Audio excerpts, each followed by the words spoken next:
In this video, I'll be showing you how I clean my makeup brushes.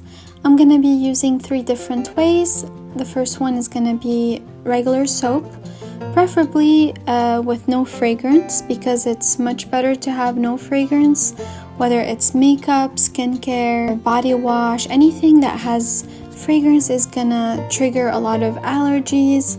It's gonna irritate eczema if you have eczema, and it's not really good for your skin anyway. The second one that I'm gonna be using is gonna be Dawn dishwashing soap, and I'm gonna also be using Johnson baby shampoo. I'm using first bar soap, and most bar soap do contain glycerin, which is very therapeutic for dry skin and other sensitivities like eczema. So in general, using bar soap is way better than using liquid soap. They have to put a lot of chemicals to keep soap liquid, so go for bar soap, although bar soap looks less luxurious than having liquid soap. And you know, in commercials they always try to encourage us to use liquid soap, but personally I prefer bar soap, especially after trying and after reading so much about the difference between the two. I will always go for bar soap. Soaking it in soap water is gonna help it get rid of all the leftover residue on it. So first I'm grabbing my brush and I'm brushing it on the bar soap. I put some water on it, then I brush it again and again, back and forth until I feel that the color that is coming out of the brush is getting lighter and lighter. For the second method, I'm gonna be using dishwashing liquid soap.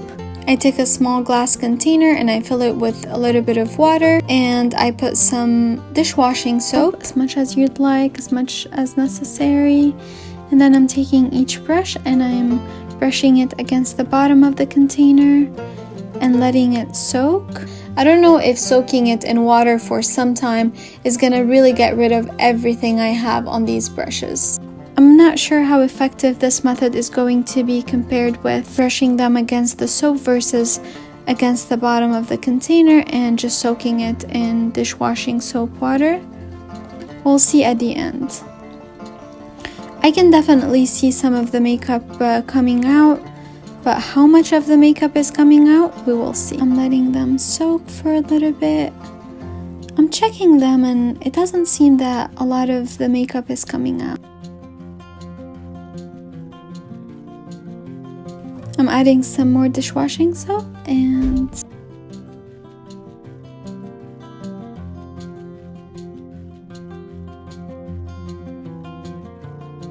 for the third method, I'm using Johnson baby shampoo. I'm filling a third container with water, and then if you notice, there isn't as much foam as it used to be when we used to use Johnson baby shampoo.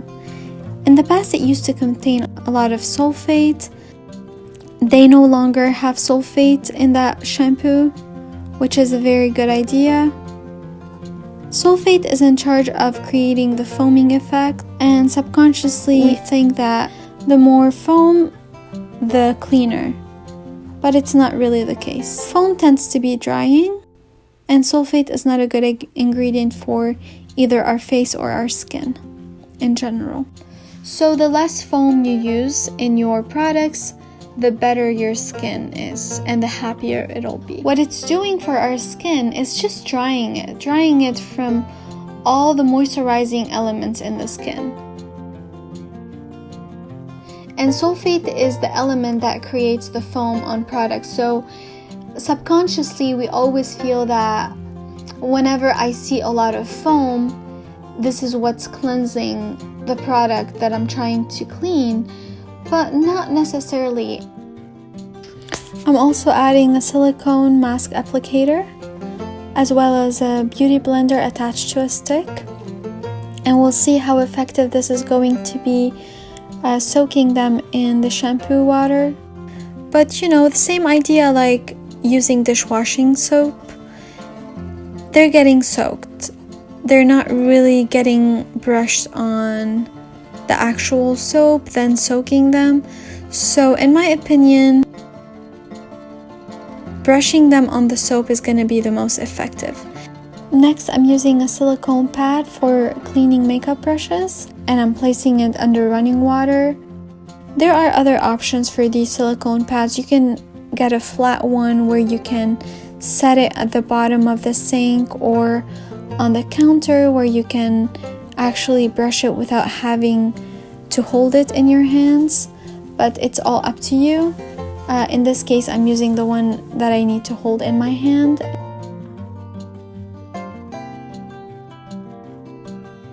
I'm applying more soap and then brushing it on the silicone pad, back and forth, back and forth.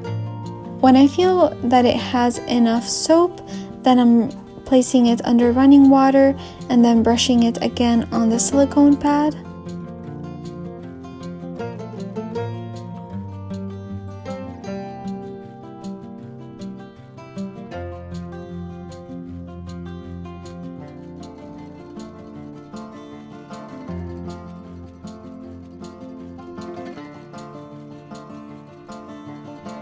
Then brushing it with no water so that I can get some of the water out of it. And as you see now, I'm placing it on a rack for makeup brushes to dry, to air dry. I prefer using an air dryer rather than using blow dryer. Air drying is the best for the brushes. It's not gonna damage them further.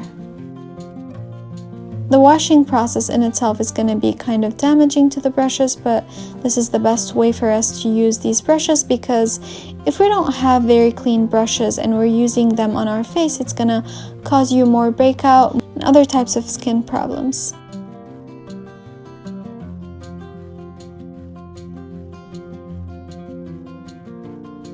I'm placing all of these brushes on the drying brushes holder.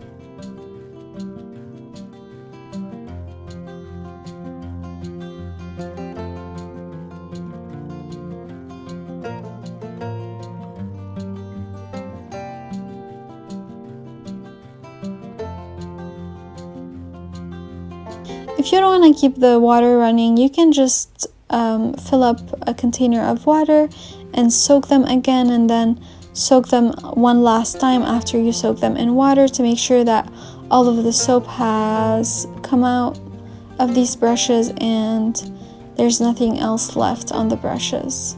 It's a really cool holder. I'm really happy about having it because it saves me a lot of trouble. Instead of just placing them on the towel, it's just placing them downward in a way that all of the water is just coming out and going down. I really like to use that brush holder.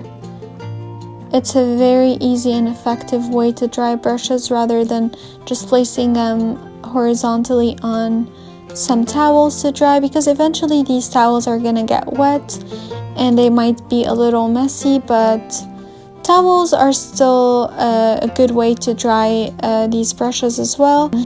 It's good in terms of hygiene because you're gonna definitely use some very clean towels. So anyway, these brushes are remaining clean and they're drying in a good way.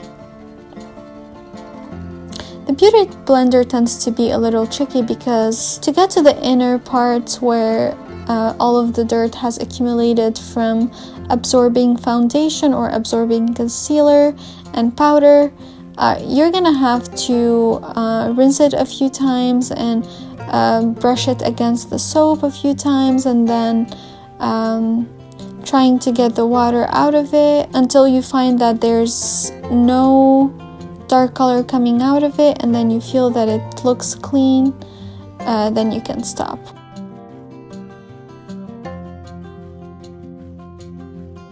And for this type of brushes, it's a little bit tricky because they're really dense and they're not as flexible as the other brushes because of how the bristles are really dense and touching each other. So what I'm doing, I'm trying to open them with one finger and brushing it against my finger, trying to get the water all the way inside, brushing it again on the silicone pad, and so on. So you repeat this process for all of the brushes. Make sure that you clean your brushes after maybe using it twice, depending on what you're using it for. If you're just using it for translucent powder, you might be able to use it several times.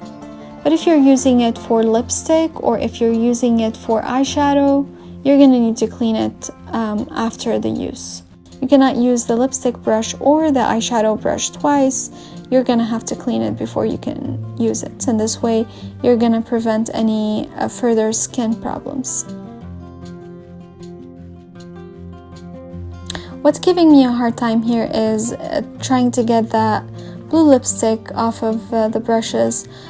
Besides the fact that it was a really messy lipstick, it looked really good on camera and video. It was fun applying it, but I don't really recommend you guys buying that blue lipstick that I used in the other video, because it was really thick, really dense, and I wasn't crazy about the formula. It was like a messy formula. It didn't dry in a way that it wasn't messy, and if you try to get it off of your lips, or if you're trying to get it off of the brushes, it wasn't the easiest thing to do.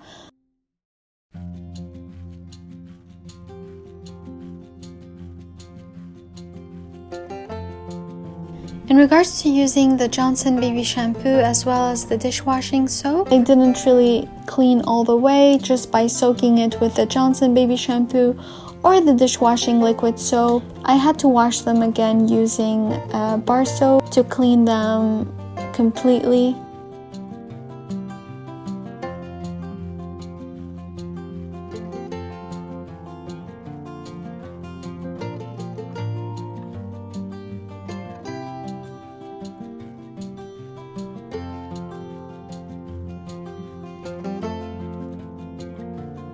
Now I'm transporting the brushes from the soap bowl into the water bowl, and this is color of the liquid. And that is everything for now, guys. If you have any question or suggestion or a very effective way for you that works for you to clean your brushes, please let me know in the comments below. And if you have any requests for the next video, please also include it in the comments below. So please don't forget to subscribe to my channel to always be updated with the next videos. I thank you for sticking until the end of this video, and I really appreciate your comments, likes, and subscriptions. I wish you all a wonderful day.